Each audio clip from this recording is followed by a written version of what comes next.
ജീവിതം കരിപ്പിടിപ്പിക്കുവാൻ ജോലി തേടി വിദേശത്തേക്ക് പോയ യുവാവിനെ കാത്തിരുന്നത് തീരാ ദുരിതം. വീടിനും വീട്ടുകാർക്കും താങ്ങാകാൻ പ്രവാസിയായ ഇടുക്കി സ്വദേശി അബിൻ ടോമിയാണ് അപകടത്തിൽപ്പെട്ട് ദുരിതത്തിലായത്. താമസിച്ചിരുന്ന കെട്ടിടത്തിന്റെ 4ാം നിലയിൽ നിന്ന് താഴേക്ക് വീണ അബിനെ രക്ഷിക്കുവാൻ വേണ്ടത് ലക്ഷങ്ങളാണ്. 1 വർഷം മുമ്പാണ് ഇടുക്കി തങ്കമണി നീലവയൽ സ്വദേശി വെട്ടിയാങ്കൽ ടോമിയുടെ മകൻ അബിൻ ജോലിക്കായി അസർബൈജാനിലേക്ക് പോയത്. താമസിച്ചിരുന്ന കെട്ടിടത്തിന്റെ 4ാം നിലയിൽ നിന്നും താഴെ വീണ് ഗുരുതരമായി പരിക്കേറ്റ് അത്യാസന്ന നിലയിലായ അഫിനെ നാട്ടിലെത്തിക്കുവാൻ സഹായം തേടുകയാണ് ഉറ്റവർ.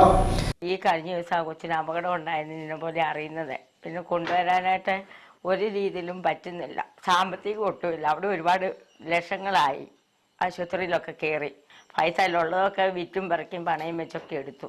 ബാക്കി ഇനിയിപ്പം ഇവിടെ എത്തിക്കാൻ ഒരു നിർവാഹവും ഇല്ലാത്തതുകൊണ്ട് വിഷമിച്ചിരിക്കുക. അഫിനെ നാട്ടിലേക്ക് കൊണ്ടുവരുവാൻ ആശുപത്രിയിൽ നിന്ന് ഡിസ്ചാർജ് ചെയ്ത് എയർപോർട്ടിൽ എത്തിച്ചു. എന്നാൽ ഡോക്ടർ ഇല്ലാതെ വിമാനത്തിൽ അയക്കുവാൻ ആകില്ലെന്ന് അധികൃതർ അറിയിച്ചു. ഡോക്ടറെയും കൂടെ വരുവാൻ സഹായിയെയും തയ്യാറാക്കിയപ്പോൾ ടിക്കറ്റ് ക്യാൻസലായി. നിലവിൽ എയർപോർട്ട് ക്ലിനിക്കിൽ ചികിത്സയിൽ തുടരുകയാണ് അബിൻ. അവിടെ നിന്ന് അദ്ദേഹത്തെ തുടർ ചികിത്സയ്ക്കായിട്ട് തിരിച്ചു കൊണ്ടുവരുവാനായിട്ട് ഒരു വലിയ എമൗണ്ട് തന്നെ അവർക്ക് ആവശ്യമാണ്. ഇതിൽ നമ്മുടെ ഓരോരുത്തരുടെയും സഹായം അവരെ സംബന്ധിച്ച് വലിയൊരു കൈത്താങ്ങാകും. ഇതിനോടകം 8.5 ലക്ഷത്തോളം രൂപ അബിന്റെ ചികിത്സയ്ക്കായി ചെലവായി. നാട്ടിൽ എത്തിക്കുന്നതിന് മാത്രം ഇനിയും 8 ലക്ഷം രൂപ കണ്ടെത്തേണ്ടതുണ്ട്.